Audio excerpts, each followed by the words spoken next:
ఏదైనా ఒక పెద్ద సమస్యను మనం ఎదుర్కొన్నప్పుడు మనం మొట్టమొదటిగా యేసయ్య వైపు చూస్తాం కాదంటారా?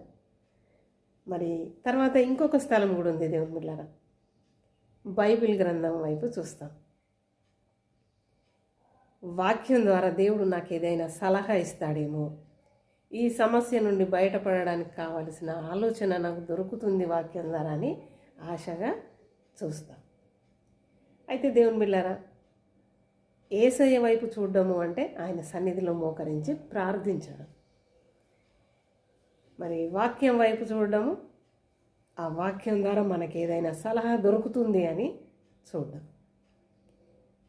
మనకున్న భారాన్ని బట్టి కొన్ని సమయాల్లో ప్రార్థించడానికి, వాక్యం చదవడానికి శక్తి ఉండదు మనకు.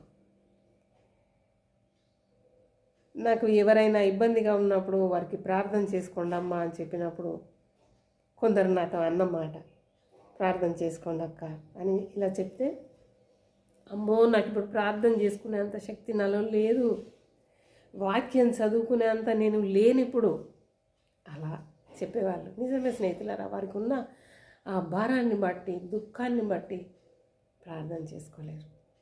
అయితే దేవుని బిడ్డలారా, మనం ఒక చిన్న పని చేయవచ్చు. ఏది మన నుండి దూరమైనా బైబిల్ గ్రంథం మనకు దగ్గరనే ఉంటుంది కదా.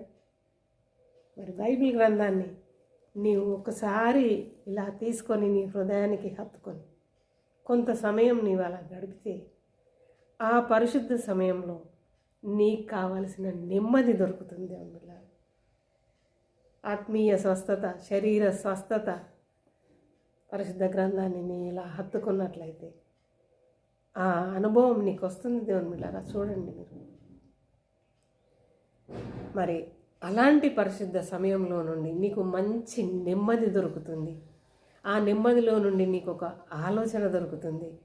ఆ ఆలోచనలో నుండి నీ సమస్య పరిష్కరింపబడుతుంది. హల్లెలూయా.